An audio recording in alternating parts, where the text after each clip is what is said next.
Good morning, you're watching AWANI with me, Rozman, and the move towards a cashless society is expected to see Malaysians use their credit and debit cards to spend some 387 billion ringgit this year, according to a data and analytics company. UK-based Global Data estimated that debit card usage will account for 156.4 billion ringgit of this figure, while the remaining 230.5 billion ringgit will be through credit cards. To discuss further on this, joining us online is Han Liu, a serial fintech entrepreneur and founder of CEO Halogen Capital. I want to say thank you very much, Han, for joining us. Firstly, talking about cashless society, what factors have contributed to the steady increase in card payments in Malaysia, and how significant has the role of government initiatives been in promoting the cashless transactions? Morning, Nina. Yes, I think the report yesterday was quite eye-opening. You mentioned almost 400 billion, right? That's like about 20% of GDP. That's very, very large. I mean, in terms of the factors why this has grown so big in the last 5 to 10 years, I think three main factors. The first is payment infrastructure has really improved in terms of the regulatory side, right? So you're talking about Bank Negara with its payment framework, and then you've got the banks rolling out payment solutions, and then the merchants adopting them, right? So what do I mean by that? So you've got technologies like contactless payments, PayWave, and then now we're seeing Do It Now QR, all with low fees, and this is driven by Bank Negara. Second factor is on the customer side, right? Behavior changing, right? Rather than just having to take out my wallet, pull out some cash. If I'm taking out my phone anyway, I'm on a call, I can just put my contactless card and then I'll pay for it. So consumer behaviors are changing alongside the really amount of debit and credit cards in circulation today. And last, I guess, the elephant in the room is COVID-19, the pandemic, 2020, 2021. We all got taught not to touch each other, not to pass things to each other, not to handle things. So cash became sort of a dirty thing, at least from a health perspective. So I think those, if you ask me, three main factors. And with the three main factors and the rise of digital wallets and internet banking alongside traditional debit and credit cards, how do you foresee the competition shaping up in Malaysia's payment landscape, and what implications might this have for consumers and even businesses? Yeah, I think if you look at the last 5 years or so, we're seeing the rise of the e-wallets, right, since 2017, 2018 to today. But one of the biggest things that's caused this rise in digital payments actually has also been on the card side, right? So you've got Visa, MasterCard, both credit as well as debit cards. You've got 10 million credit cards, principal cardholders. You've got over 40 million debit cards in issuance. So that's 2 cards per adult person in Malaysia, which compares to favorably to people like Singapore and way higher than our neighbors in Asia. And the reduction of interchange fees by Bank Negara aim to encourage more merchants to accept card payments. How effective has this strategy been so far? And what additional, we can see that measure has been taken about this is how effective this strategy been so far, and what additional measure could be taken to further incentive businesses to adopt cashless payment method? Han. Yeah, I think Bank Negara came up with the payment cards framework in 2023. They've been doing this the last few years. The latest reduction was to 0.6% per fee for credit cards and as low as 0.1 for debit cards. This is the fee that gets charged, the maximum fee that gets charged, right? So it's a ceiling by issuers and acquirers, and that's been very good, right? Because it's been coming down. And how this compares, many countries are actually even above 1% for these kind of things. So that keeps costs low for businesses, which helps them adopt cashless payments, and for me and card payments, right? So that's kind of a big driver for that. And I think the way to continue that is to ensure costs remain low for businesses. As long as costs remain low for businesses, they will continue to adopt those infrastructures to enable cashless payments. And the studies indicates a substantial growth trajectory for Malaysia's payment card market, driven by factors such as increasing consumer awareness and the expansion of POS network, as you mentioned, other factors previously, and what challenges might arise alongside this growth, particularly in terms of cybersecurity and consumer protection. I think Cybersecurity is one thing, right? Banks in Malaysia spend a lot on cybersecurity, and there are challenges, obviously, but by and large, the infrastructure is quite robust. I think you mentioned consumer protection.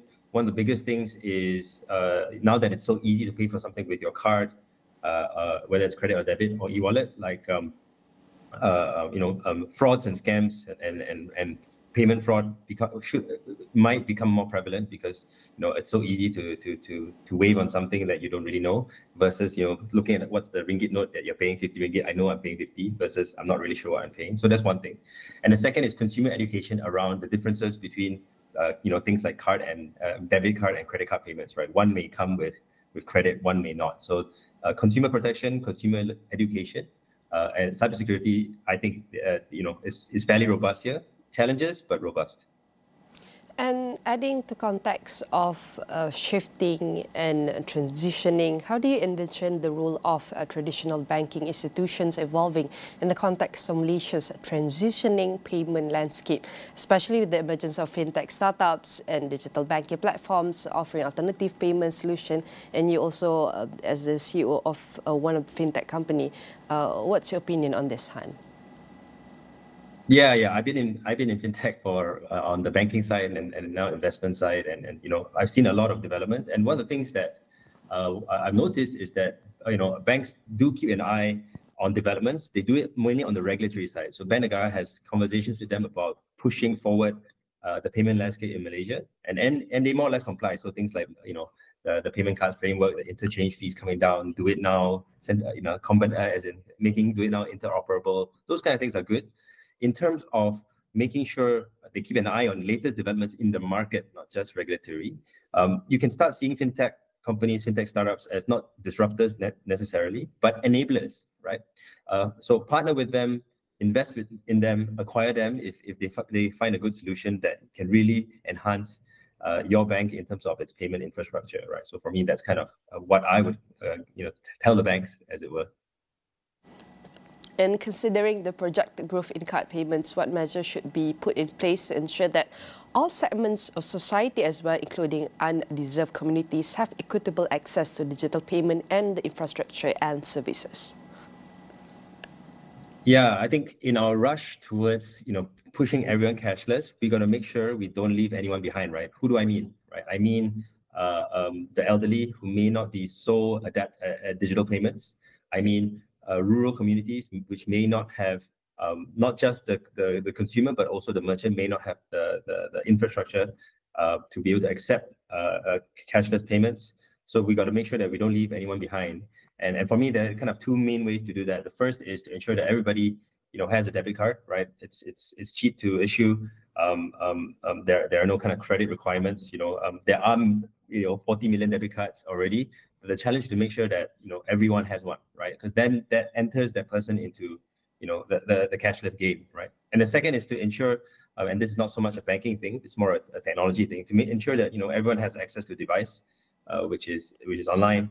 I know the government's doing a few initiatives around that, making sure that even rural underserved communities have devices. Because once you have a device, even if it's a cheaper device, you're connected to the internet, right? You are able to be served in the ecosystem. So there's two key areas, I'd say, to make sure that we don't leave anyone behind. And to make sure anyone will not be left behind, talking about inventing cashless society, becoming a more cashless society and more card payments. And now we want to see one of the trend is buy now, pay later, BNPL services. In what ways might the emergence of BNPL services might impact the trajectory of Malaysia's cashless payment trend? Yeah, I think if for buy now, pay later, you might want to just look back to kind of 20 years ago when there weren't that many debit cards in Malaysia. In fact, nobody had a debit card. Everyone just had ATM cards. And then what came out first was actually the credit card, right? About 25 years ago or so, where credit cards started being used by the upper segments of society. They used credit to buy things. They enjoyed it. They paid at the end of the month. That kind of behavior created the way for people to, you do this kind of process where you take a card out of your wallet and you pay for something. Then when it came down to debit card adoption, that became a lot easier because everybody knew what to do, right? Because they saw the credit card people doing it 20 years ago. So the last 10 years has been tremendous for debit cards. I think BNPL can be similar. So what I mean by that is people start using BNPL and get comfortable with either scanning or scanning, a QR code or typing something in their phone. That can be the driver for digital payments, like how paying on credit has been a driver of adoption for overall cards. We just have to be a bit careful, right, to educate people that BNPL is credit, just like a credit card, right? It is not, debit card out of your wallet. It's not paying from your balance, right? You have to pay something back. It's credit. So we have to be careful not to over credit people. Talking about balance, we have already 2 minutes of balance for our session. Maybe looking ahead, what are the key areas of innovation and investment that stakeholders in Malaysia's payment industry should prioritize to sustain the momentum of digital transformation and meet the evolving needs of consumers and businesses? Yep. I think the number one thing needs to be continuing to make fees lower, right? The lower the fees, the higher the adoption. I think that's just the simple game of it, right? If it's expensive for businesses to adopt new technologies, be it debit card acceptance via their POS systems, be it do it now QRs, be it now in the future it could be more and more not just card or digital but hybrid payments. For me, that number one, keep the cost low. Number two, more payment options. So for example, allowing people to have more recurring billings, right? So allowing merchants to say, hey, look, I actually have a subscription service. I can't be charging somebody's card every month. Is there a way for me to do it recurring? There are fintech startups working on it already today, right? And for me, the number three, I guess, most exciting development in which is related to my area of business is the adoption of blockchains and distributed ledger technologies within payment infrastructures, because that can really change the game in terms of scalability, security, and immutability, right? To make sure that errors are much lower using blockchains for payments. So all that goes the discussions around central bank digital currencies. It goes around the discussion of interoperability between blockchains, all that good stuff.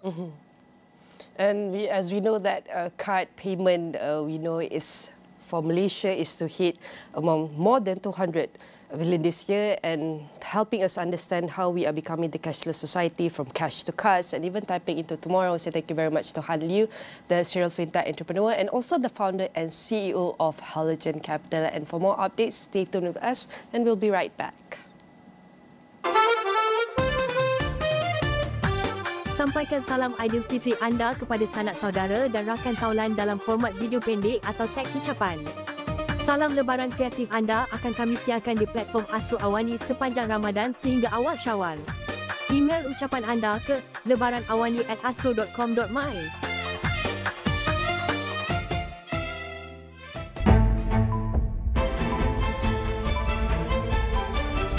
So, are you ready? Masa indah bersama Astro. Welcome. Kita raikannya bersama-sama. Love this. Syukur ya Allah. Aku perempuan. Masa untuk alami pelbagai perasaan. Tenang is good. Masa untuk keterujaan luar biasa. Masa untuk semangat beraya. Ada terpaling ramai artis dan influencer 50 orang. Wow. Sherina Show. Plastika Raya. Oh, kau orang seronok, Masa untuk bergelak ketawa. Di panggung saya. Dan luangkan masa menyaksikan konsert-konsert eksklusif. Masa anugerah terindah bersama kami di Astro. Salam Aidilfitri. Maaf zahir dan batin. Sarawak disasar menjadi negeri pengeksport padi menjelang tahun 2030.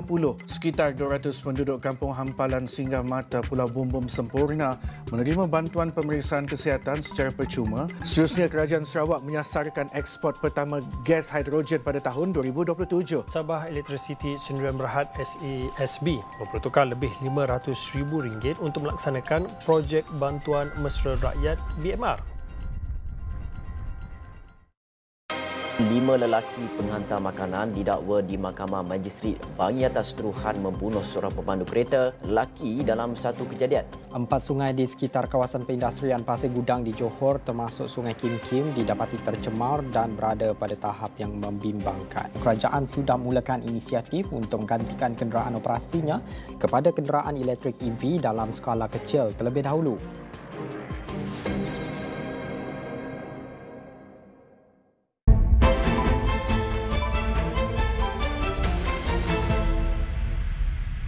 Welcome back. The internal audit is rapidly evolving, driven by technological advancements and a shifting economic landscape. The Bank Audit Conference 2024 BAC 2024 theme Future of Internal Audit Embracing Change, Staying Relevant seeks to address these changes while discussing best practices for internal auditors to best cater to their stakeholders while adhering to stringent industry standards. Organised by the Asian Institute of Chartered Bankers, AICB, and the Chief Internal Auditors Networking Group, CING, this event gathers regulators, industry experts, and banking leaders to explore effective adaptation strategies for audit and practitioners amidst the rapidly evolving industry landscape. And to delve into these challenges and opportunities in detail, joining us is Shamsul Barum, CB Chairman, AICB's Chief Internal Auditors Networking Group, and the Group Chief Internal Auditor of MBank Group. I want to say thank you very much, Shamsul, for joining us.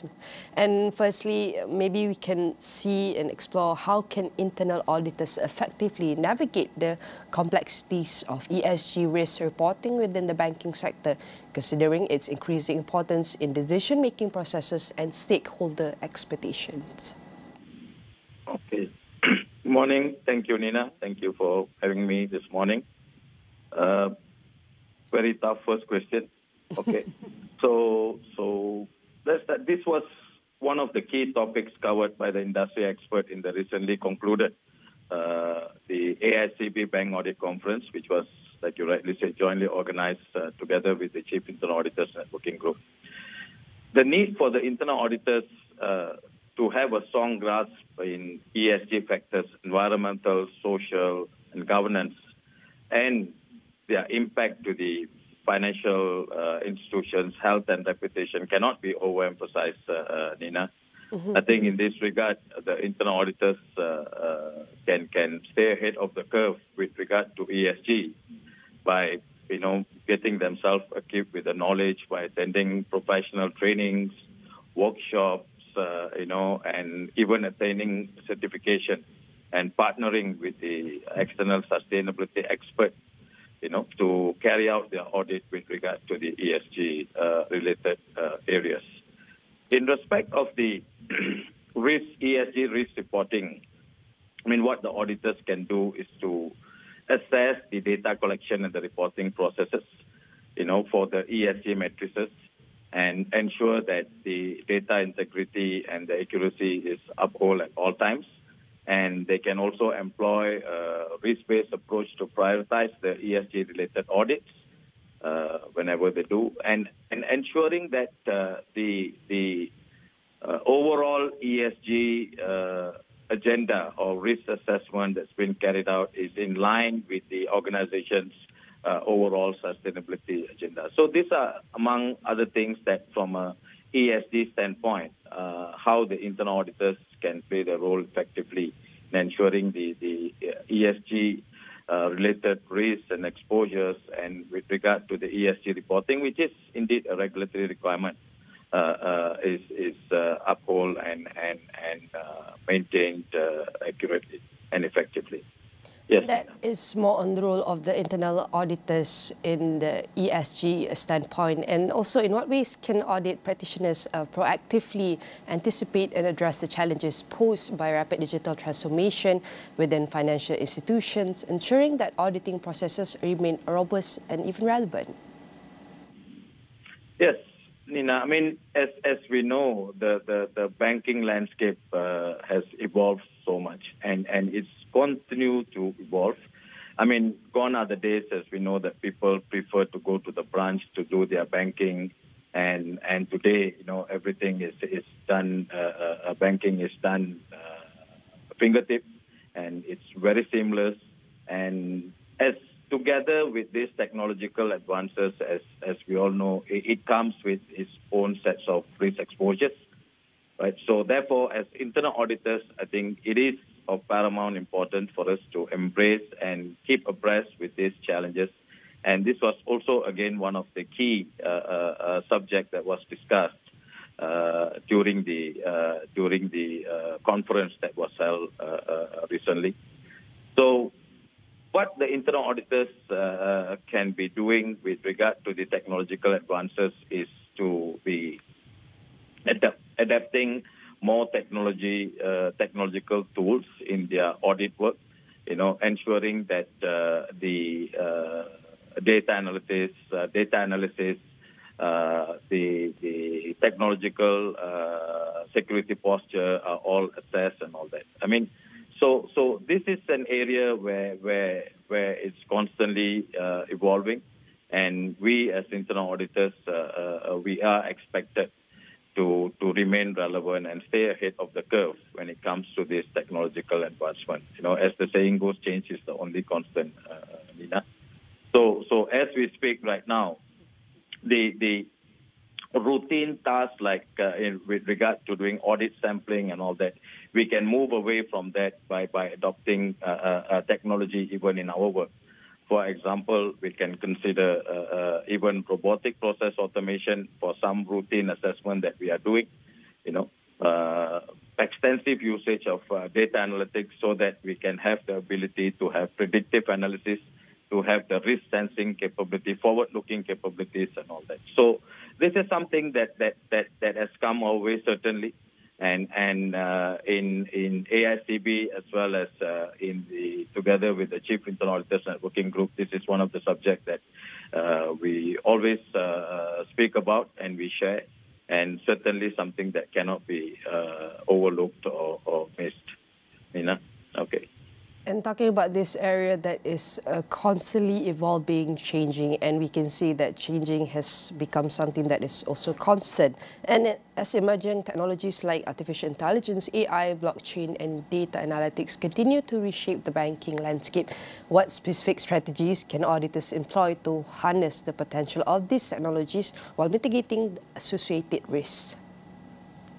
But as I said earlier, I mean, AI is a very powerful tool that can be used in the audit work, for predictive analysis, to anticipate risks and exposures, as well as to automate some of the routine assessment work that we carry out, including the reporting part of it, So the other part is like for blockchain technology is something that we can use to enhance transparency, particularly when it comes to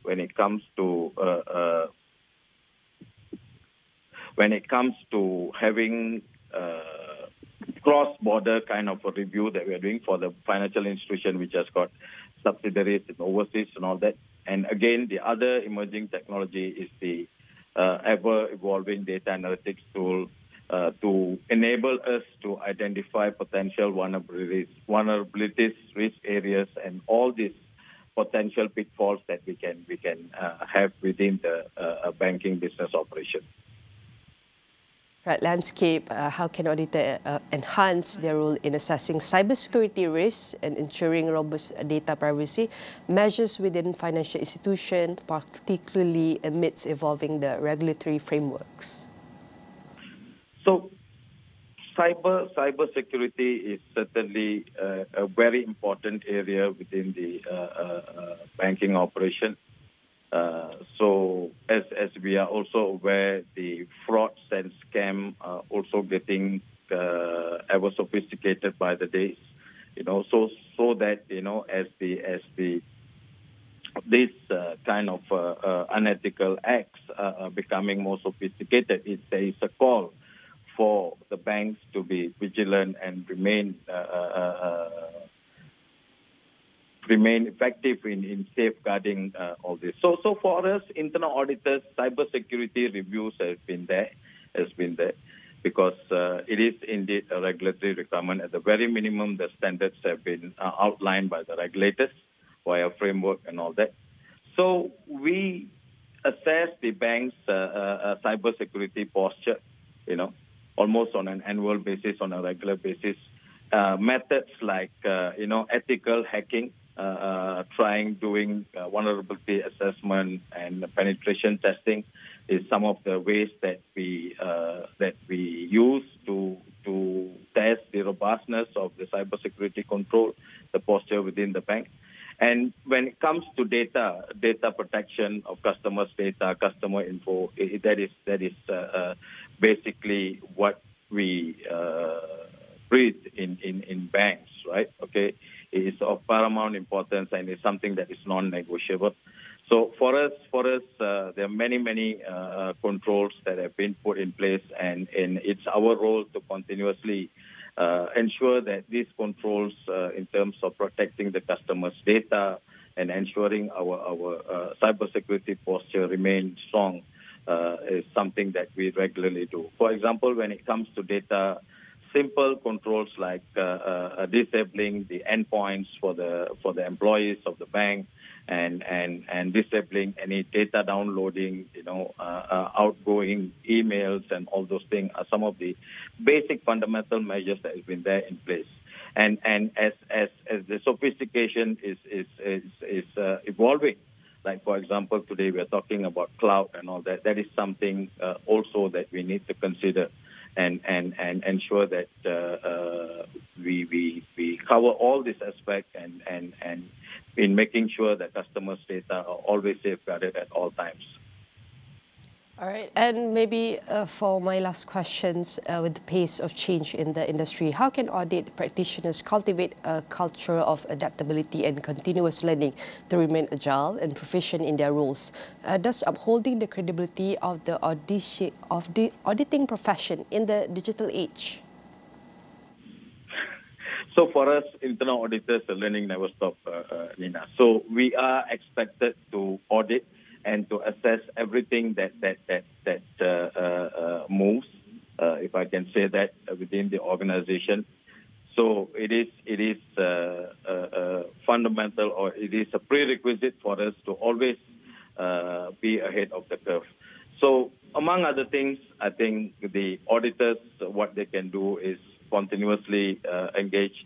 One of the platforms is what is offered by AICB together with the Chief Internal Auditors Networking Group, where we share insights, we share knowledge, and we get industry experts to talk to us about risk and exposure. We even get experts from overseas to come on board to share with us their practices and all this when it comes to auditing. And another way is also offered by AICB, relevant certifications.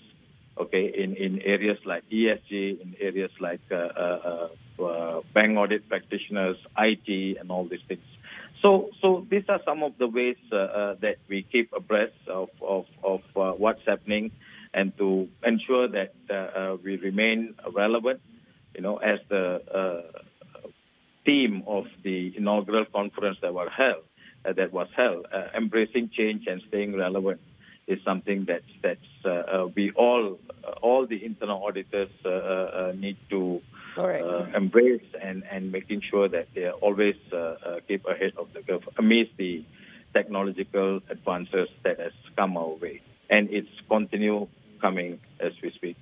Moving forward with the internal audit, we hope to embrace change and stay relevant, and that is interesting share by Cik Shamsul Barum, the CB Chairman, AICB's Chief Internal Auditors Networking Group and Group Chief Internal Auditors Amber Group. I want to say thank you very much, and all of our discussion will be uploaded within astroawani.com.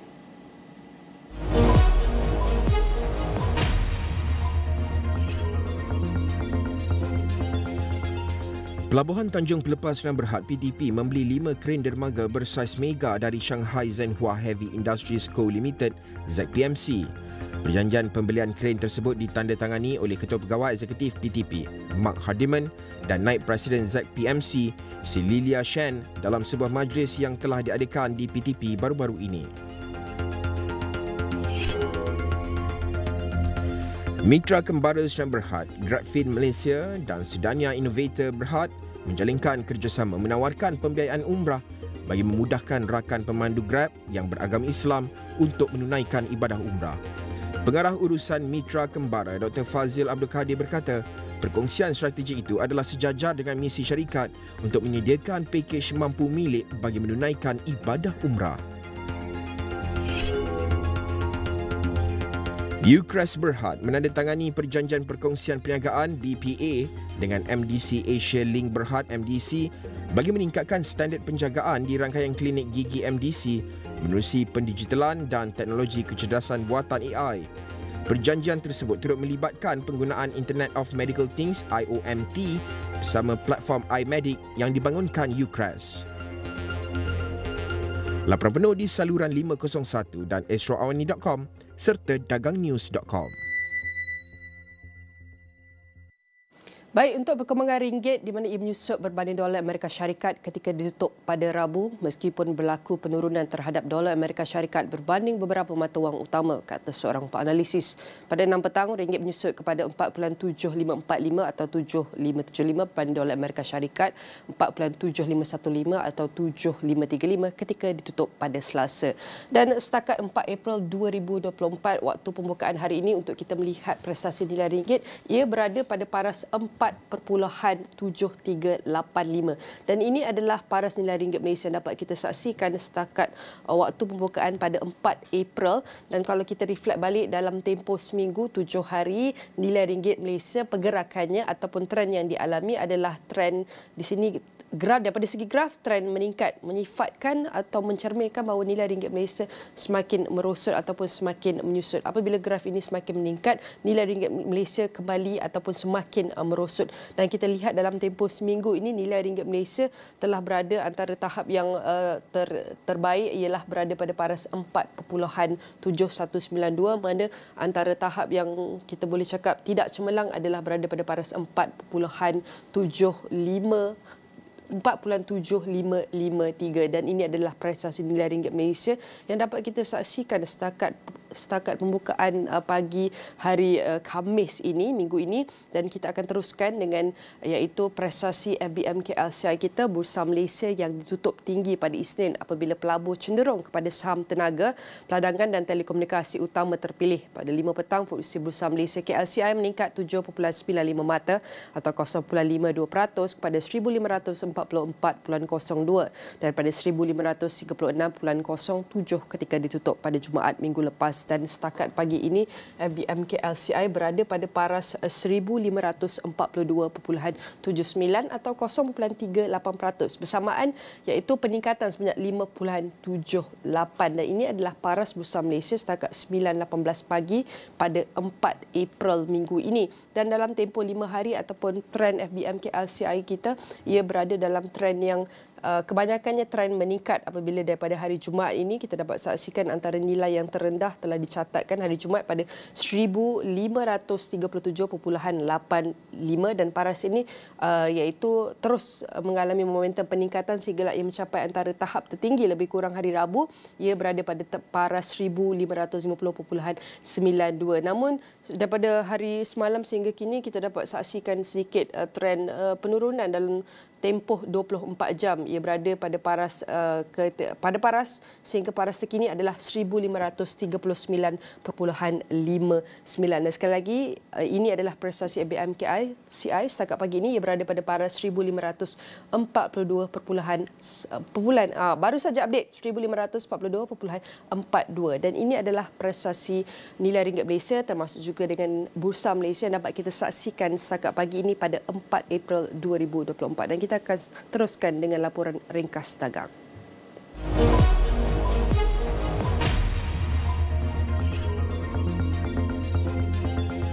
Carex Berhad diunjur berada pada kedudukan terbaik untuk meningkatkan hasil pada masa hadapan didorong pelancaran produk baru dengan margin tinggi pada tahun kewangan 2025. Katanya kos pengeluaran yang rendah selain kecekapan operasi yang lebih baik dijangka memacu pertumbuhan hasil pembuat kondom itu walaupun berdepan beberapa cabaran.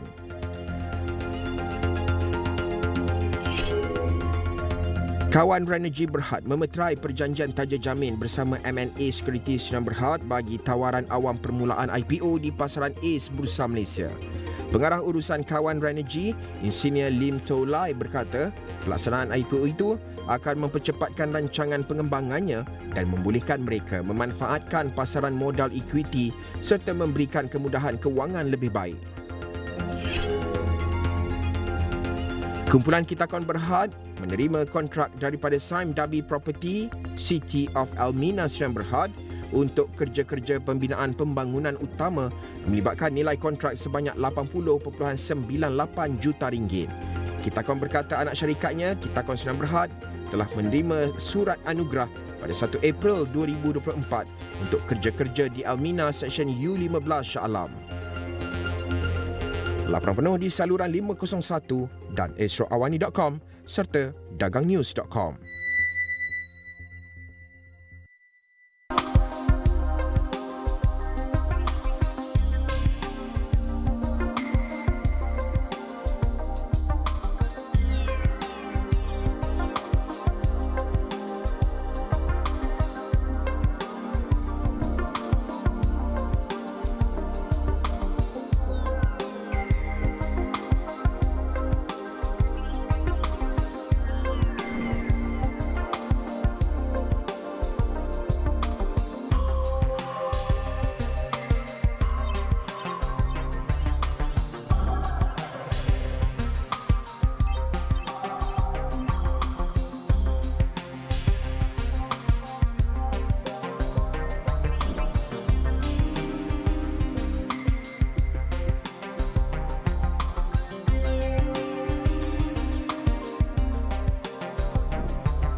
Jaminan bekalan gas dalam konteks peralihan tenaga dan kereta jaminan bekalan elektrik di Semenanjung merupakan antara perkara dibincang dalam Mesyuarat Majlis Tenaga Negara MTN bilangan 1 tahun 2024 yang diperkongsikan Perdana Menteri Datuk Seri Anwar Ibrahim pada Selasa. Anwar menerusi hantaran di laman Facebook berkata, MTN adalah majlis tertinggi terkait dengan penetapan hala tuju dan dasar strategik sektor tenaga negara. Beliau menegaskan kepada ahli MTN kepentingan kerajaan memberi fokus kepada agenda peralihan tenaga yang telah dirancanakan melalui Pelan Hala Tuju Peralihan Tenaga Negara NETR. Ini termasuklah mempercepat penyediaan rangka kawal selia penangkapan, penggunaan dan penyimpanan karbon CCUS, mekanisme akses pihak ketiga bagi sektor bekalan elektrik dan mekanisme pasaran tenaga boleh baru. Beliau berkata untuk itu mesyuarat juga telah meneliti kemajuan projek dan inisiatif rintis perdana NETR. Sebanyak 10 projek rintis perdana telah bermula dan dipantau secara rasmi serta melibatkan pelaburan yang sedang dimuktamadkan berjumlah 60.7 bilion ringgit. Mesyuarat MTN itu turut dihadiri Timbalan Perdana Menteri yang juga Menteri Peralihan Tenaga dan Transformasi Air, Datuk Seri Fadilah Yusof, Premier Sarawak Tan Sri Abang Johari Tun Oping serta Ketua Menteri Sabah, Datuk Seri Haji Jinur. Kementerian Sumber Manusia Kesuma melakukan pelbagai usaha untuk menggalakkan majikan mengambil pekerja tempatan. Menterinya Steven Sim berkata ia termasuk memperkenalkan insentif latihan amali Ilham Kesuma bagi membantu rakyat baharu serta merancakkan sektor pekerjaan negara.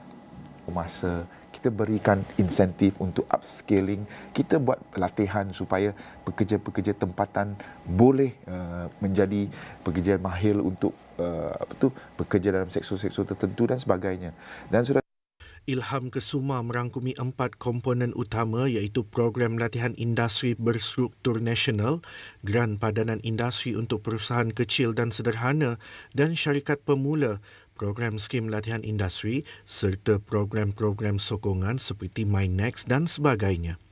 Mengulas mengenai pekerja asing, beliau menambah sekiranya hak dan kebajikan mereka diabaikan, maka ia akan memudahkan majikan yang tidak beretika untuk melupakan pekerja tempatan. Sehubungan itu, bagi menjaga pekerja tempatan, pihaknya berpendirian tegas dalam menjaga kebajikan dan hak pekerja asing, sekaligus menimbulkan polemik bahawa kerajaan terlalu menjaga nasib pekerja asing.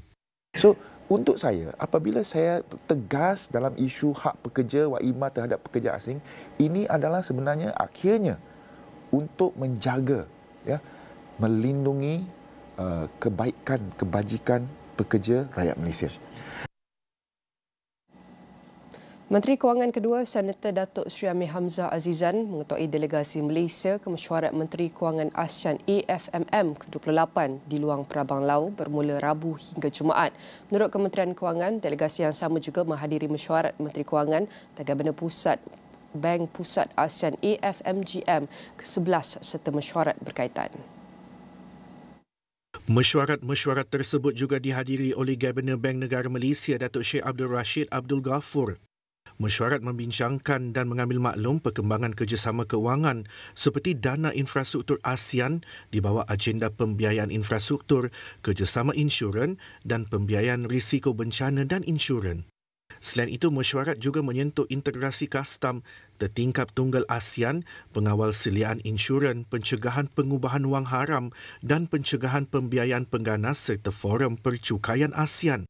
MOF memaklumkan Amir Hamzah juga terlibat dalam pemantauan prestasi Pelan Hala Tuju Kemajuan Integrasi Monetari dan Keuangan ASEAN termasuk liberalisasi akaun modal, pembangunan pasaran modal, liberalisasi perkhidmatan keuangan, integrasi perbankan, sistem pembayaran dan penyelesaian serta keterangkuman keuangan.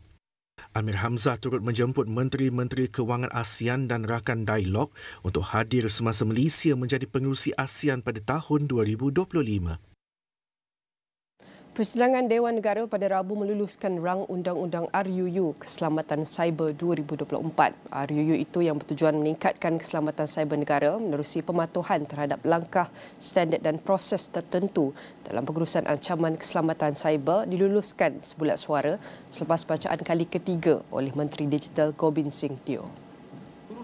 Terdahulu, Gobind ketika menggulung perbahasan berkata pelaksanaan RUU itu dapat membantu kerajaan memastikan kebolehilaksanaan dan kecekapan fungsi infrastruktur maklumat kritikal negara atau CNII dalam menangani insiden keselamatan cyber.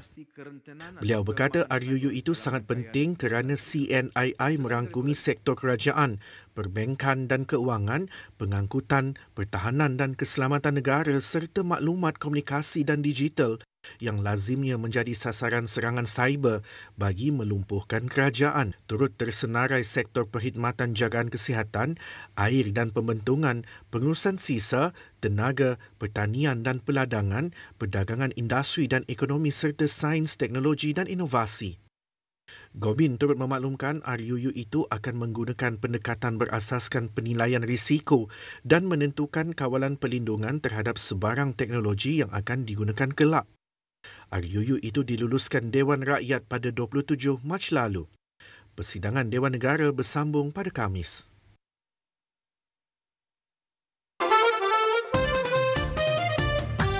Sampaikan salam Aidilfitri anda kepada sanak saudara dan rakan taulan dalam format video pendek atau teks ucapan.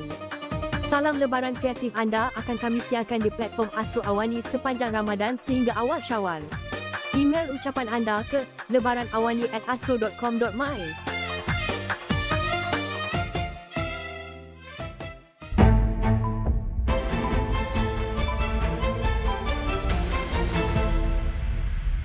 Prime Minister Datuk Seri Anwar Ibrahim is confident that the Malaysian economy will achieve stronger growth between 4 to 5% in 2024. Among Palestine's top two officials were jointly charged with 161 counts of money laundering, criminal breach of trust and cheating. Malaysia will experience drier and hotter weather due to prolonged lack of rain in the final phase of the northeast monsoon. Ini healing, Mak. Ini program saya, ini healing, Mak. Perbualan santai dan healing bersama Zizan Raza.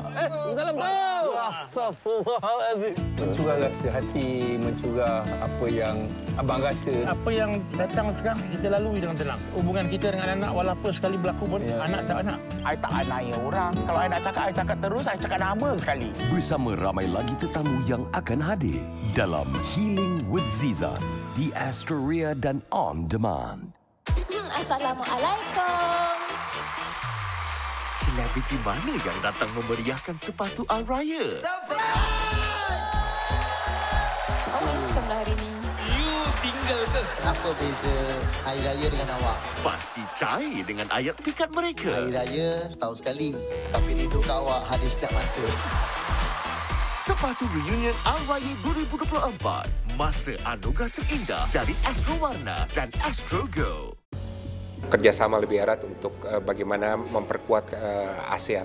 ASEAN sekarang kan di crossroad, jadi Indonesia dan Malaysia bisa menjadi pilar untuk memperkuat kesatuan dari ASEAN. So we see a tremendous future for hydrogen to be a part of the decarbonization of the planet. At this point of time, Malaysia and India, and where we have been sort of focusing on developing projects.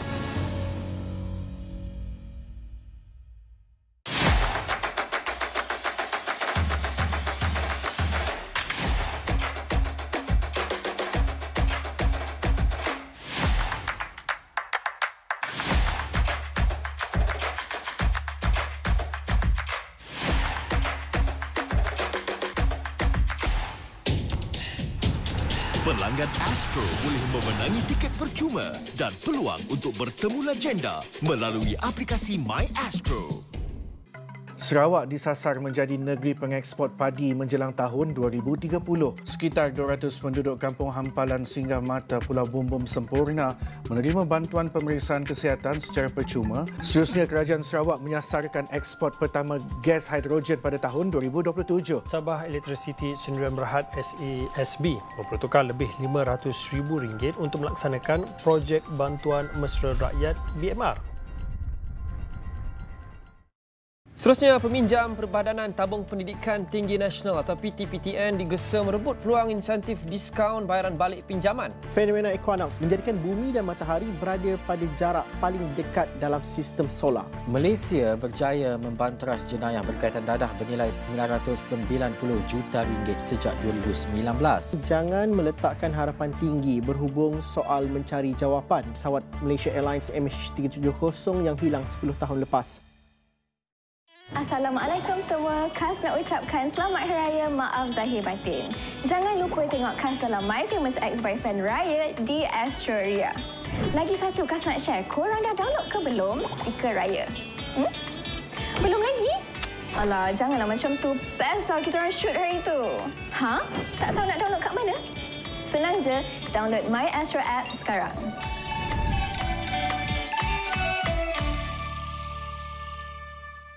You didn't just steal 130K. You stole everything. Aku ada barang lagi baik. Kau buat? Benda jahat apa yang kau buat? Aku selfie ID. For the first time, orang suka aku.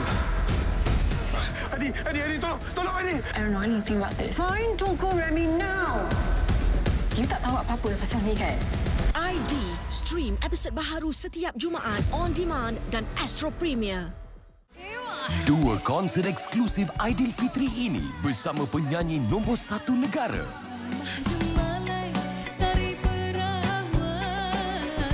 Sungguh mengasyikkan.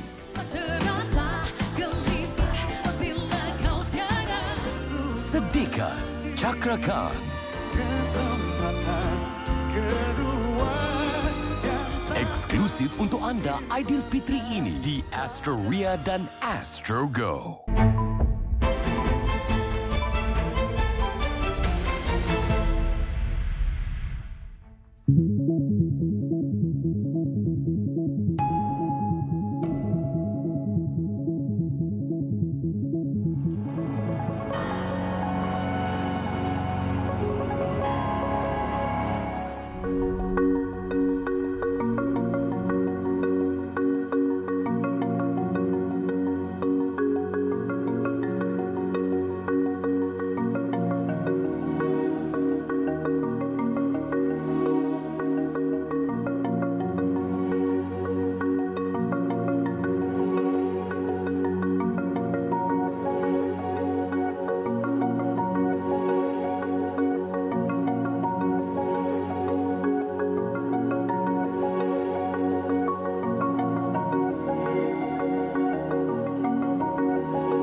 have done research globally in Latin America, in Asia-Pacific region, when we see that women borrowers feel it is much easier and convenient for them to apply for a loan online, right, rather than going to a bank. They feel they're less prejudiced, less judged against, and they can provide all the data through through mobile phone, right, which is much more accessible than walking miles and miles going to a bank branch.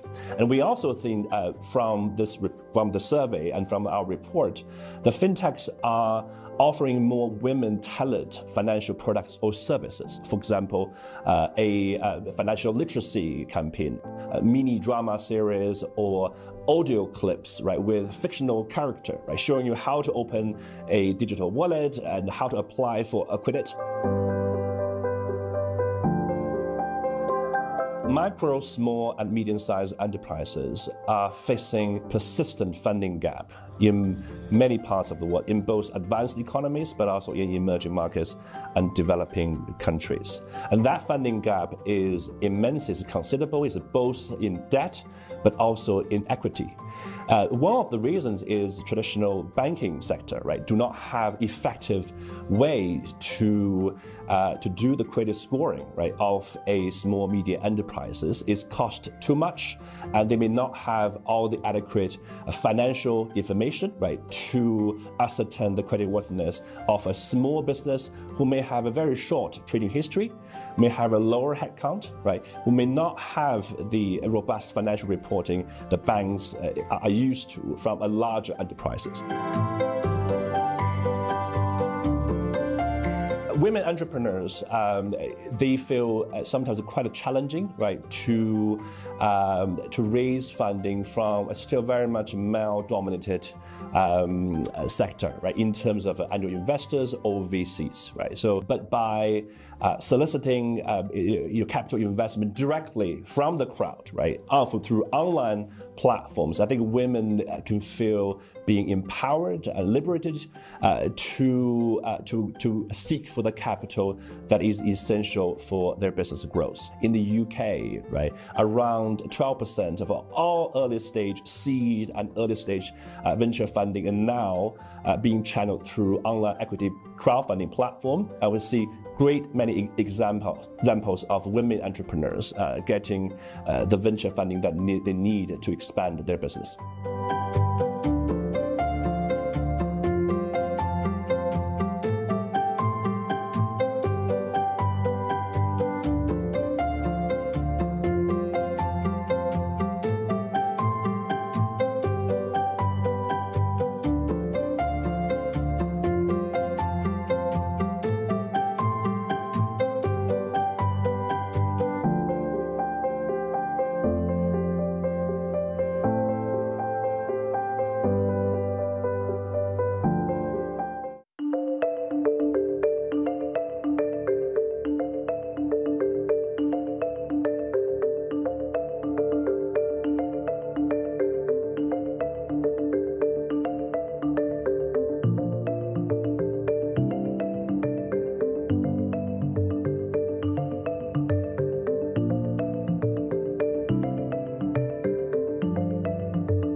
We wanted to make sure that AI is aligned to our values, to our democratic values and principles.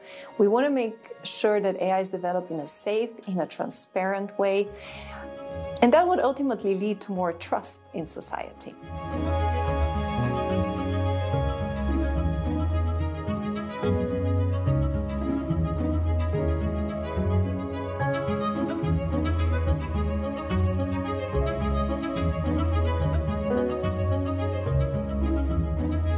We need to be thinking, are societies protected enough? Are our institutions prepared enough for all the possible threats that are out there? And we believe that there might be threats coming from some of the technologies that are currently available, both to be used for productive purposes, but also malicious actors can make use of them.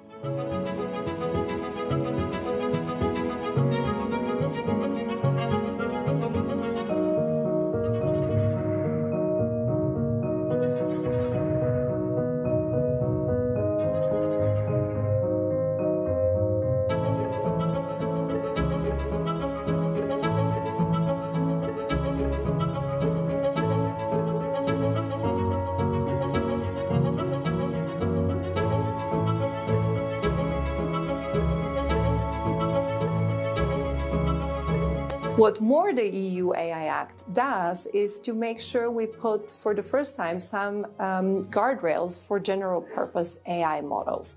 And we do that in a two-tier approach. So there are some companies that are larger, bigger, that are used much more than others, that have bigger computational power, that will have to go through more obligations. But we have left the opportunity for those that are just starting their journey in the generative AI world to obey less obligations, so they have a little bit more flexibility and they can continue with their innovative processes.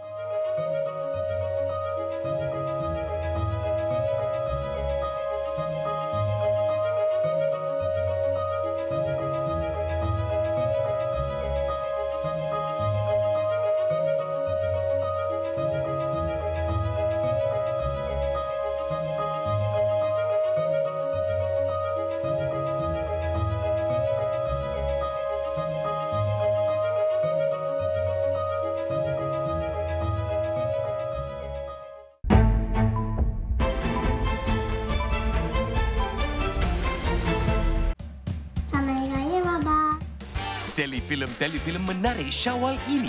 Pelbagai kisah untuk anda sekeluarga. Mana Hak Zuhal yang aku kenal dulu Bersama pasangan romantis kesayangan ramai. Drama awak tu datang balik. Assalamualaikum. Serta suntikan komedi. Benci. Ni mana dia nak kahwin dengan dia ni? Drama ni kan lain daripada yang lain, tahu tak? Ni Tuhan yang tentukan. Memang raya yang paling bermakna untuk saya. Masa anugerah terindah. Nikmati kesemuanya bila-bila masa di Menuju dengan Astro Ria dan Astro Go. Di dalam setiap berita yang dibawa, konteks amat penting. Kami sentiasa membawakan yang tergempar dan terkini. Pastikan Astro AWANI menjadi pilihan anda, tidak kira di mana sahaja anda berada.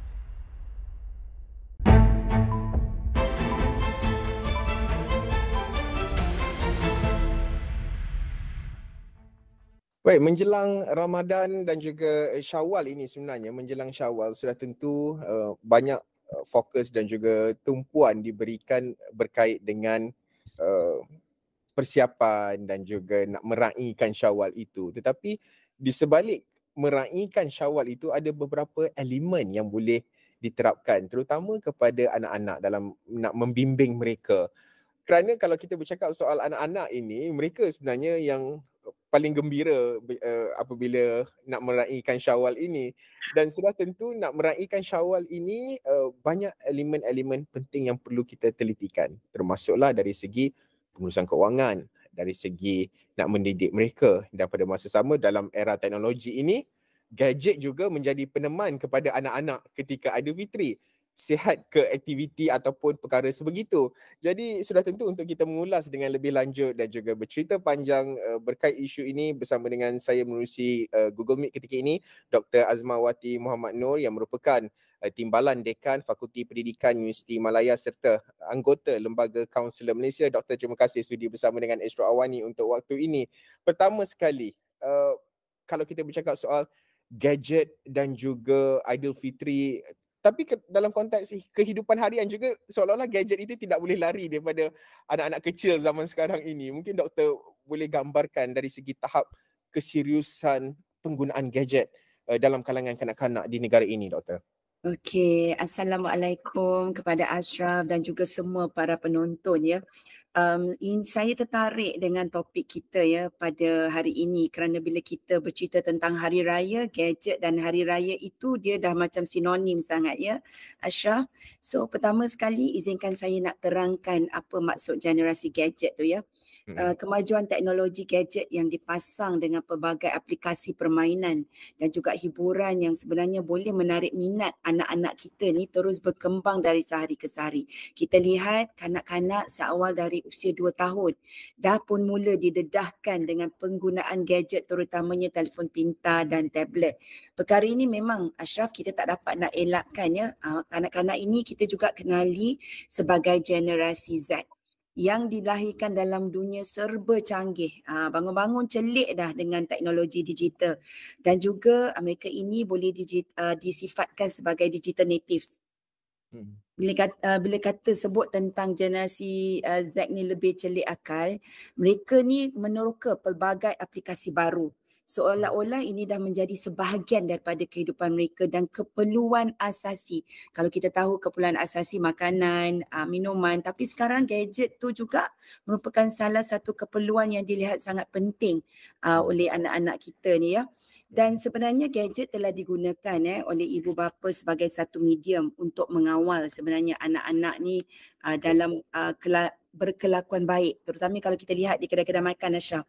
Kita nampak ibu ayah suapkan anak-anak ni dengan bukan makanan tapi hulurkan gadget supaya mereka ni boleh kontrol. Apa yang saya nak kongsikan, soalan yang sangat baik tadi, keseriusan penggunaan gadget ni dalam kalangan kanak-kanak membimbangkan. Kerana ada laporan daripada Suruhanjaya Komunikasi dan Multimedia Malaysia SKMM mendapati 83.2% pengguna internet merupakan kanak-kanak. Kanak-kanak definisi di Malaysia ini adalah berumur di antara dilahirkan sehingga 18 tahun. Tetapi laporan menyatakan 5 hingga 17 tahun. Tak maaf 5 hingga 17 tahun, 83.2%. Sebagai contoh 93% pengguna internet kanak-kanak yang menggunakan telefon pintar untuk akses WhatsApp, Telegram dan mana-mana yang mempunyai elemen komunikasi. 75% pula kita lihat kesan dia. Bila dah bermain dengan gadget ni tak cukup tidur. Tak cukup nak fokus dalam aktiviti harian. Dan ini sebenarnya membimbangkan kerana dia boleh menjejaskan perkembangan mereka akibat kesan penggunaan gadget tu tadi. Selain daripada itu juga Asyraf, kita mempunyai satu lagi dapatan daripada pakar dalam pendidikan kanak-kanak yang menyatakan bahawa 60% ibu ayah yang mempunyai anak berumur 12 tahun juga sibuk dengan gadget. Ibu ayah ni sendiri juga sibuk dengan gadget ya. Untuk menghuraikan lagi, 30% daripada mereka ni menggunakan gadget secara serentak. Anak guna, ibu ayah guna dan anak-anak ini terutamanya mereka tak tahu kesan aplikasi jangka panjang penggunaan gadget terlalu banyak. Dan saya pasti ada juga ibu ayah yang mungkin tidak peka atau cakna tentang penggunaan gadget. Difikirkan bahawa untuk hentikan anak ini daripada menangis, tantrum, tetapi sebenarnya dia tidak membantu. Tanggungjawab ibu ayah tu penting untuk menimbang kebaikan dan keburukannya. So sebenarnya gadget memang memberikan manfaat kepada anak-anak ini, tetapi ia juga bergantung kepada bagaimana kanak-kanak itu menggunakannya. Asyraf? Doktor, sudah tentu ianya kalau kita melihat seperti doktor sebutkan, bukanlah segalanya itu mendatangkan keburukan. Dia ada pro dan kontranya. Jadi bagaimana proses pendidikan terbaik dalam nak memastikan wujudnya keseimbangan lah dalam kita nak meningkatkan literasi digital kanak-kanak. Kita tidak mahu anak-anak ini ketinggalan kan. Pada masa sama ianya masih lagi terkawal, Doktor. Sebenarnya Asyraf sebagai seorang orang kata I'm also an academician dan juga researcher banyak sebenarnya kita lihat research yang telah dijalankan untuk melihat bagaimana penggunaan gadget ini, tadi kita sebut literasi oleh kanak-kanak ni tadi kan penting. Kita dah tahu dah anak-anak ini di zaman ini memang sangat terdedah dan memerlukan kefahaman tentang penggunaan. Bila kita sebut tentang literasi, apa dia? Literasi selalu dikaitkan dengan knowledge ataupun ilmu. Okey, ilmu penggunaan itu tadi. Dan kita kena tahu bahawa dengan adanya literasi, mereka cakna tentang bagaimana kebaikan dan keburukan. Maksudnya mereka tahu ada self control, ada kawalan kendiri, itu penting ya. Tetapi kan bila kita lihat Asyraf, ibu bapa yang sangat terbuka tu bagus, tetapi bila sangat terbuka dengan anak-anak mereka menggunakan gadget ni, faedah kita dah tahu tadi kerana ia secara teknikal dapat meningkatkan pendidikan mereka dan juga dapat meningkatkan kefahaman mereka. Nak dapat maklumat sekarang semua di hujung jari. Tetapi dalam mencari maklumat tu Asyraf, kita juga tahu banyak advertisement kita lihat ada benda yang tidak senonoh atau tidak bermoral. Dan bila kita sesuatu yang kita buat ni macam kita sendirilah Asyraf, bila kita keluar tak ada Waze dah tak reti cari jalan dah. Kita sangat bergantung kepada Waze contohnya lah ya. Dan kebergantungan ini yang sebenarnya kita risau.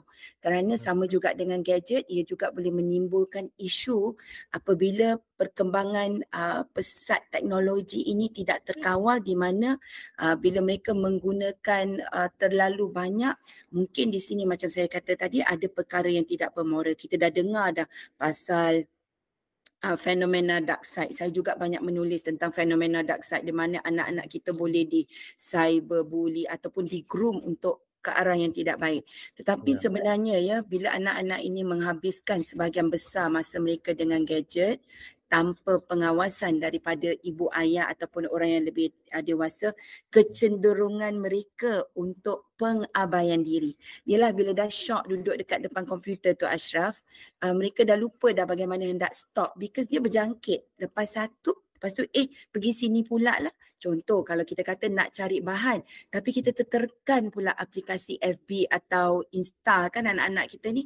Ini sebenarnya yang boleh memberikan isu atau masalah kepada kesihatan diri, kepada penglihatan. Okey, ini juga sangat penting. Kita lihat ya Asyraf, terutamanya sewaktu COVID-19, penggunaan gadget dalam kanak-kanak ini sangat meningkat, tengok YouTube, belajar. Tetapi kan sewaktu COVID, sewaktu kuarantin atau lockdown kita ada banyak MCO berkali-kali kan. Banyak kajian yang ditunjukkan anak-anak seawal 1 tahun dihulurkan gadget, diberikan gadget kerana ibu ayah terpaksa multitask waktu itu dengan kerja, dengan nak masak. Dan sebenarnya kita dapat lihat mengatakan kajian di Malaysia, anak-anak di Malaysia menghabiskan masa 19 jam seminggu dengan gadget. Ini tidak normal. Dan saya nak juga share dengan di Korea, kebanyakan mereka menggunakan gadget juga, sama juga seperti kita, kerana mereka ada ciri-ciri yang nak pergi mana kena ada gadget. Nak guna apa-apa sekarang gadget, nak bayar pun dengan gadget. Sebenarnya ini secara tidak langsung Asyraf, kebaikan literasi itu memang ada, keburukan itu ada. Jadi anak-anak kita ini perlu didedahkan tentang literasi, tentang bagaimana nak menggunakan gadget dan kena ada self control itu tadi. Doktor, dalam kajian Computers in Human Behaviour, dapatannya mendapati bahawa kalau bermain game ini, permainan lebih 3 jam sehari, maksudnya 3 jam dalam satu sesi bukan sehari 3 jam dalam secara direct 3 jam bermain game ini akan menimbulkan masalah dari segi fizikal, dari segi sakit pergelangan tangan, fatigue, penat mata dan juga banyak dan isu ini sebenarnya dia across gender. Maksudnya bukan sahaja dalam kalangan kanak-kanak tetapi malah orang dewasa juga akan mengalami situasi dan juga permasalahan yang sama. Bagaimana pentingnya ibu bapa ini menguruskan screen time anak-anak itu, kerana screen time ini, nak control screen time ini penting juga. Mungkin ada sebelum ini saya ada dengar ada yang mengatakan bahawa okey, anak saya tak boleh guna handphone di dalam bilik, di tandas dan juga di ruang makan. hanya boleh di ruang tamu, apabila ada dengan saya baru dia boleh main game. Contoh, baru boleh diguna gadget. Mungkin doktor sebagai kaunselor juga melihat kepada perkara ini, apa bentuk konsep yang boleh diterapkan itu, doktor? Saya suka mendengar bila ibu ayah tadi ambil inisiatif untuk ada kontrol kepada anak-anak ini, kerana kita tahu tanda-tanda dan gejala ketagihan gadget ni sangat meluas. Saya suka juga bila Asyraf sebut tentang mata, tangan juga memberikan kesan. Sebenarnya Asyraf, bila mereka terlalu bergantung dan mula wujud ketagihan kerana berulang-ulang lebih dari 3 jam tadi kan, tempoh semakin meningkat, dia tak perasan tahu dia addiction ni dia akan, ataupun penggunaan gadget yang tidak terkawal, tidak semestinya addiction tadi, dia akan semakin meningkat dan akan menyebabkan tadi ketagihan. Anak-anak ini juga semakin pasif, anak-anak ini juga semakin mungkin boleh menjadi seorang yang agresif atau ganas kita kata tadi. Now, bila you sebut tentang ibu ayah ada ke cara kalau tak boleh di dining table, sebenarnya kan saya pernah tengok juga dekat YouTube, dekat FB yang ada ibu ayah yang collect, ada basket, collect semua phone letak dalam tu. I think that's a good start, because just macam seperti mana kehidupan ini kan, kita sebenarnya the key atau the main ingredient dia ialah kena balance. Macam mana kita nak balance, sebenarnya kita perlu adakan clear boundaries. Boundary itu atau sempadan itu memang sangat penting. Setiap rumah itu mempunyai, orang kata apa mempunyai disiplin, cara mendisiplinkan anak-anak mereka yang berbeza ataupun rules and regulation dia. Sekiranya kalau dikatakan di tempat makan tak boleh, so why not? So supaya mereka dapat berbual, kerana itu yang kita dah ketandusan sebenarnya. Kalau kita duduk sekali kan kita tengok, kalau even kita keluar pun Asyraf, kita lihat semua orang main gadget, dah tak ada dah komunikasi tu. I think set clear boundaries itu penting kerana establish atau kita mengawal screen time tadi, limitasi dia. Dan selain daripada itu juga, di dalam rumah itu perlu ada satu area di mana macam Asyraf tadi katalah, sebenarnya itu ialah free zone daripada gadget. Lepas tu kita menggalakkan sebenarnya physical activity. Yang ini juga kita jarang keluar sekarang dengan musim panas, risaunya stroke haba, banyak lain physical activity yang kita boleh buat. Masak bersama di dapur, sekarang tengah berpuasa kan, itu juga boleh menjadikan satu aktiviti. Promote ada forms of learning, contohnya buku. Kita sekarang dah kurang membaca buku, buat drawings, arts dan banyak lagi sebenarnya. Kalau dengan anak-anak yang mungkin meningkat remaja itu, boleh buat main orang kata apa, games, board games, banyak sebenarnya aktiviti-aktiviti. Dan apa yang kita boleh buat juga, yang paling penting, apa yang anak buat itu walaupun sedikit progresnya, pujilah. Kerana dengan pujian daripada ibu ayah ini, mereka sebenarnya menarik minat anak-anak itu untuk mereka rasa I achieved dan ibu ayah happy. Tapi sebenarnya bila anak-anak kita ni dah mencapai sesuatu, suka untuk kita puji. Kenapa? Jadi mungkin kita boleh galakkan benda tu. Dan mungkin salah satu lagi cara ialah nak bagi gadget kat anak tu janganlah fully charge. Biarlah tinggal 30%, 50%. Dan yang paling penting doa ibu ayah tu Doktor, salah satu perkara lagi doktor dalam kita bercakap soal gadget ini, terutamanya apabila menggunakan telefon pintar, melayari aplikasi-aplikasi penstreaman sebagai contoh, kita lihat penyedia aplikasi ini menyediakan parental control mechanism ataupun sistem dalam nak memastikan bahawa parents tu boleh control what kind of content yang boleh keluar on screen sewaktu anak itu melayari aplikasi kandungan dan sebagainya. Adakah ibu bapa dilihat cakna dalam nak memastikan parental control mechanism ini dilaksanakan dan juga diaplikasikan? Ibu bapa ambil tahu berkenaan dengan perkara sebegini, doktor? Sekarang ni Asyraf, dia tak kira tahu sama ada di kawasan bandar atau di luar bandar. Gadget itu memang anak-anak kita gunakan. Dan mungkin di luar bandar itu berbeza sedikit lah dengan di bandar, di mana ibu ayah itu lebih cakna maybe. Tapi tidak semestinya. Dia juga lihat di kawasan mana tempat tinggal Bila kita lihat kenapa kita kena faham tentang aplikasi parental control ini. Sebabnya kita nak lihat isi kandungan dalam talian anak-anak itu. Macam saya katakan tadi di awal tadi, bila kita lihat mungkin ada pautan Yang membuatkan anak-anak ini dia menarik kan dan tertarik, dan mungkin dalam kartun juga ada aktiviti yang tidak bermoral. Jadi perisian ini sebenarnya membantu untuk menapis kandungan yang sesuai yang apa sebenarnya anak-anak kita lihat mengikut peringkat umur dan menjejaki. Kita boleh jejak, bukan jejak kasih je, tapi kita boleh jejak juga aktiviti dalam talian mereka. Contohnya bila mereka terlibat dengan perbincangan secara terbuka, kerana inilah sebenarnya potensi bahaya yang kita dengar tentang cyber sexual grooming ataupun grooming kan online, dan potensi bahaya kandungan sesuatu itu sekiranya dia tidak sesuai. Saya juga ada sebut tentang cyberbully tadi. Dan kepentingan ini sebenarnya penting untuk ibu bapa faham, kerana ibu bapa memang perlu cakna, sebab kita risaukan apabila tidak cakna itu memang mudah anak-anak untuk akses apa-apa saja, dan bila ibu ayah cakna itu kita boleh kontrol apa aplikasi yang boleh digunakan dan juga mungkin setkan masa. Sebenarnya banyak parental control di luar sana yang kita boleh guna pakai. Saya sendiri pun belajar dan terpaksa mendidik diri untuk ambil tahu. Yang paling penting ialah semua ibu ayah di luar sana perlu cakna dan ambil tahu. Terima kasih Asyraf. Ya, Doktor, sudah tentu seperti yang Doktor sebutkan, cakna dan juga perlu ambil tahu. Mungkin ibu bapa, kadang-kala ibu bapa itu rasa tersisih seolah-olah macam, oh anak-anak lebih advance daripada ibu bapa ya.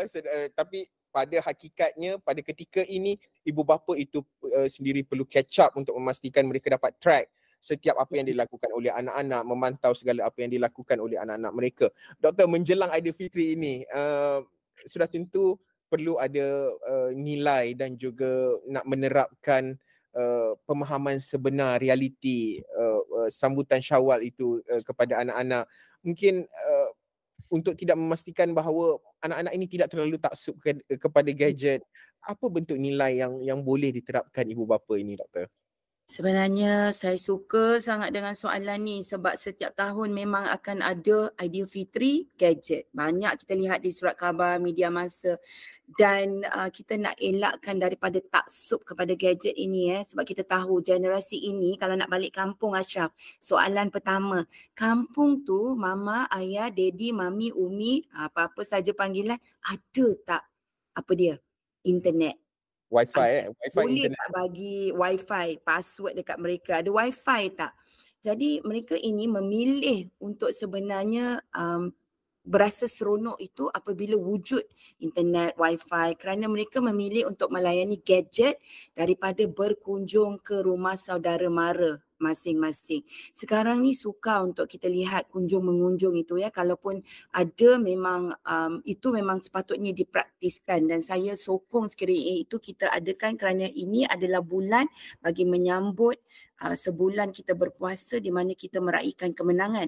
Yang apa kita risaukan apabila parah terjadinya wujudnya parah di situ, apabila pertemuan ziarah itu dia jadi kaku. Dia macam ni tau. Assalamualaikum, hai, salam, duduk. Sambil makan kuih tart ke makan kuih raya tu dia duduk, dia jadi kaku dan senyap. Kerana masing-masing dah mula scroll. Dah mula scroll dan sibuk dengan gadget-gadget mereka di tangan dan bertemu pada jasadnya tetapi pada hakikatnya tidak. So sebenarnya apa yang kita perlu sarankan hari raya ini ialah untuk kita berjumpa dengan semua sanak saudara. Jadi kita kena ambil dan rebut peluang ini untuk berziarah. Dan perkara ini ia perlu ditangani ibu ayah perlu tangani segera sebelum ia membara. Kenapa? Kerana kita lihat bahawa anak-anak ni tak apalah nak duduk rumah nenek dengan atuk. Ayah mak pergilah raya. Saya nak duduk je dekat sini. Seharusnya musim perayaan ini dijadikan satu platform untuk rapatkan lagi hubungan silaturahim, ukhuwah sesama keluarga, rakan, dan bukan lagi mengasingkan diri yang kita risaukan boleh menyebabkan terlahirnya, terzahirnya sifat antisosial. Dan selain di situ juga anak-anak ini kan kita seronok kan anak-anak ini selain dapat duit raya tetapi sebenarnya kita buatlah games sewaktu hari raya tu kan. Kan ada sekarang macam-macam konten di TikTok ke macam-macam yang kita lihat bagaimana keluarga tu berkumpul dan mereka bersama-sama tangkap gambar dan buat game sesama mereka. Dan sebenarnya banyak hikmah yang kita perlu juga terapkan nilai-nilai tentang kenapa perlu wujudnya ziarah menziarahi. Sebab ada banyak hikmah, ada banyak kelebihan yang sangat bermakna terutamanya bagi kita, tak kiralah umat Islam ke, sebab kita pelbagai kaum, terutama sekali dalam berhubung dan merapatkan lagi ikatan kasih sayang tu. Kasih sayang itulah nilai yang perlu kita tarik dan cari semula, dan kita sebenarnya berusaha untuk memperbaiki dan perlu ada mempertingkatkan tautan silaturahim tadi. Dan apa yang kita perlu buat sebenarnya, Asyraf? Yang apa kita perlu buat ialah ketepikan gadget. Memang susah nak ketepikan gadget, tapi ibu ayah daripada sekarang ini perlu ambil inisiatif untuk maklumkan kepada anak-anak. Berilah mereka sedikit motivasi. Ajaklah mereka nak bertanya khabar, ceritakanlah tentang zaman dahulu kecil-kecil kat kampung tu macam mana. Dulu kita main kelapa kan, duduk atas kelapa seret, daun pelepah tu, guna tempurung kelapa buat tali, guna macam kasut. So ajak mereka. Ya, dan sebenarnya tidak dinafikan juga ya, memang gadget itu membantu, tetapi kita hendak sebenarnya mereka luangkan masa untuk mengenali. Sebab apa yang kita risaukan, Asyraf? Bila mereka bertemu di tepi jalan, berselisih, mereka tak tahu pun itu saudara mereka. Ya, sampai satu tahap sesama sepupu pun mungkin tak kenal. Sepupu sesama sendiri. Apabila Syawal sahaja nak jumpa, seperti doktor sebutkan, mungkin jasadnya sahaja bertemu, tetapi pada hakikatnya tidak. Doktor ada sebut berkenaan dengan duit raya. Saya nak sentuh sedikit sebelum kita dalam berbaki dalam 6 minit lagi perbincangan kita ini, doktor. Antara konsep kalau doktor sebut duit raya tadi adalah, bagi saya melihat bahawa proses pengurusan dan juga mendidik pengurusan keuangan itu adalah satu saat yang baik pada ketika Syawal. Dan juga kalau kita lihat sebagai contoh, nak menabung, nak menguruskan duit raya, dan juga nak beli apa duit raya itu, nak guna untuk apa dan sebagainya. Bagaimana doktor melihat pentingnya ibu bapa dalam mendidik anak-anak menjalani proses, terutamanya dalam proses pengurusan keuangan, menerapkan ilmu-ilmu pendidikan sebegini, doktor? Sebenarnya Asyraf, seronok betul perbualan kita pada hari ini ya. Bukan sahaja pasal gadget, tapi kita dah masuk isu duit raya ni. Isu duit raya ni memang seronok. Dan saya pasti semua ibu ayah nak melihat anak-anak mereka ini bijak dalam bertanggungjawab, cakna daripada segi kewangan.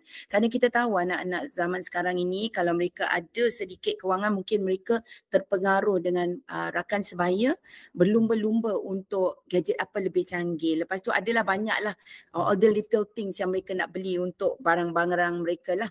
Jadi sebenarnya sebagai ibu bapa yang prihatin dan faham tentang pengurusan, pentingnya pengurusan kewangan ini ya, kita perlu bersedia dua perkara. Pertama, kita perlu biarkan anak-anak kita praktikkan sendiri hal berkaitan kewangan seperti cara berbelanja. Dan berjimat cermat ini perlu dimulakan dari kecil. Orang kata pepatah kata melentur melentur buluh biarlah dari rebungnya. Tersasul saya, Asyraf. Tapi kalau dah jadi buluh susah. So saya ingat lagi waktu saya kecil pun ayah pergi cari buluh, memang buat lubang kat situ untuk masukkan duit macam-macam cara zaman kita dahulu. Sebenarnya dari kecil itu penting kerana kita nak didik mereka. Yang kedua tadi, kita perlu ikut kaedah yang betul, mengikut kesesuaian umur agar apa yang ingin kita ajari itu dapat disampaikan. Ini kerana anak-anak kita ini membesar dalam fasa yang berbeza. Sebagai contohnya fasa prasekolah. Kita tahu pengajaran ini perlu diterapkan dengan prinsip suka. Dia tak boleh dah kata wajib, tak boleh tahu. Dia kena suka dulu. Contohnya kalau suka sesuatu tu tidak semestinya mempunyai atau kita dapat benda tu. Macam mana kita nak bagi mereka ni minat ialah buatlah bekas lut sinar sebagai tabung. Bila nampak duit tu masuk warna putih pula, warna biru, warna ungu, warna merah, warna coklat ataupun shilling ting ting ting ting, mereka excited. Dan sebenarnya kena ada motivasi setiap kali. Good job, berikan mereka motivasi itu. Dan seterusnya fasa sekolah rendah, cadangan aktiviti yang boleh dilakukan mungkin terangkan bagaimana kita nak pilih. Contoh kalau kita beli roti, kenapa kita memilih roti ini dan roti itu, dan biar mereka membayar tu kerana bila mereka faham tentang orang kata apa, pengurusan kewangan, macam mana proses jual beli itu, mereka tahu bagaimana nak lebih memilih apa yang sesuai untuk dibeli. Kadang-kadang kita juga pergi ke jenama yang sama tetapi kita pergi different shops untuk kita lihat perbandingan. Itu sebenarnya boleh dijadikan fasa sekolah rendah. Fasa sekolah menengah juga kita didik mereka tentang tanggungjawab. Sebenarnya kita didik dan kita tak boleh strict sangat di fasa ini. Maksudnya kalau mereka inginkan sesuatu tu, kita boleh izinkan mereka menggunakan duit itu tetapi dengan berhemah. Cadangan aktiviti sebenarnya yang boleh kita lakukan, kita bersyukur. Kerana dengan apa yang kita ada ni sebenarnya penting untuk mereka capai apa yang mereka inginkan, impian mereka apabila mereka dah lepas belajar nanti. So apa orang kata sedikit-sedikit lama-lama jadi bukit tu sangat penting. Dan yang paling penting sekali ialah libatkanlah anak dengan bajet keluarga. Kita inform mereka kalau kita keluar, kalau boleh nak minum tu, nak minum float ke atau kita minum air putih. Selain daripada menjaga kesihatan contohnya ya, dia juga lebih baik untuk kita simpan duit itu untuk memberikan apa lagi yang kita boleh beli di masa hadapan. So mendidik anak-anak ini perlulah dengan perbelanjaan yang berhemah. Kita tak boleh terlampau strict tetapi kena didik dari seawal kecil tadi mengikut fasa-fasa yang bersesuaian. Dan setiap apa yang mereka lakukan tu ucapkanlah tahniah dan ibu bapa perlu ucapkan tahniah. Terima kasih. Ya, Doktor sudah tentu ini merupakan proses dan juga kerana mendidik anak-anak ini merupakan proses ya.